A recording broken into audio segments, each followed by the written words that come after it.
Tara, samahan nyo ako mga boss mag-pick up ng piloto. Punta na tayo sa may gangway. Isa sa trabaho ng third mate ay sunduin o i-pick up ang piloto sa pag-akit ng barko. Siyempre, dapat siguraduhin din ang safety ng piloto. Kaya bago sumakay ang piloto, sinusigurado ng mga officers and crew na maayos ang kondisyon ng pilot ladder at gangway.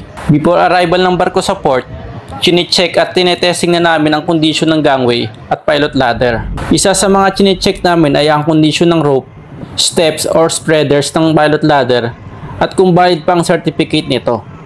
Chine-check din namin ang shackle, motor, oil at cable wear ng gangway kung walang damage.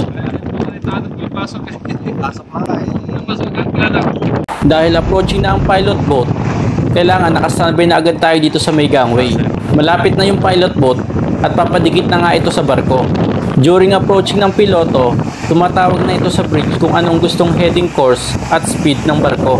Kadalasan, 6 to 8 knots ang boarding speed na gusto ng piloto. Ang ibig sabihin ng term na knot ay isang unit of speed equal to 1 nautical mile per hour.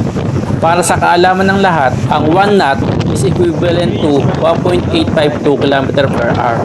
So, kung tumatakbo ng 8 knots, multiply lang natin ito sa 1.852 para ma-convert natin ito sa km per hour. Kaya ang value ng 8 knots sa km per hour ay 14.816 km per hour.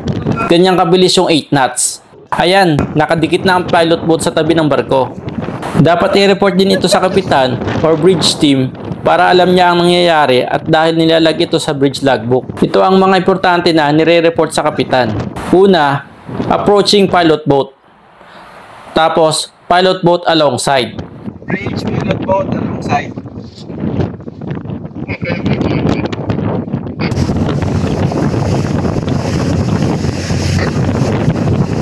Pilot on the ladder.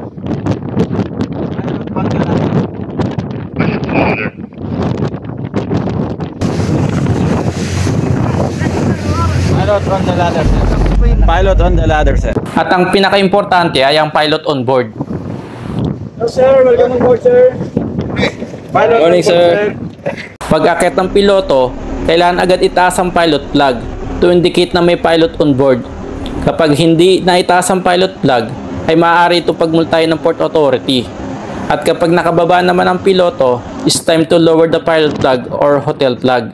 Thank you for watching.